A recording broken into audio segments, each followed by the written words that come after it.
जवानी हमर लागत सखी रोगी के पुरुटी जवानी हमर लागत सखी रोगी के पुरुटी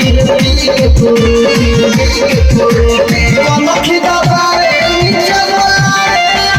के बुझो सखिया मोरी देखा के कहबो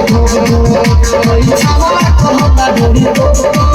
सखिया मोरी देखा के कहबो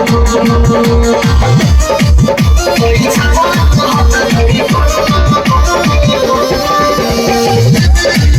सखिया मोरी देखा के कहबो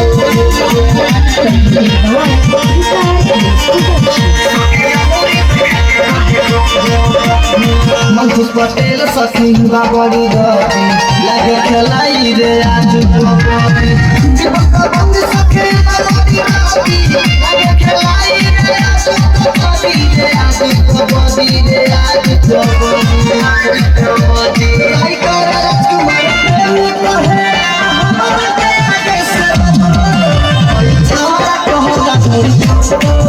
सखिया मोरी देखा के कहबो छावा कहता ढोरी सखिया मोरी देखा के कहबो रिकॉर्डिंग स्टूडियो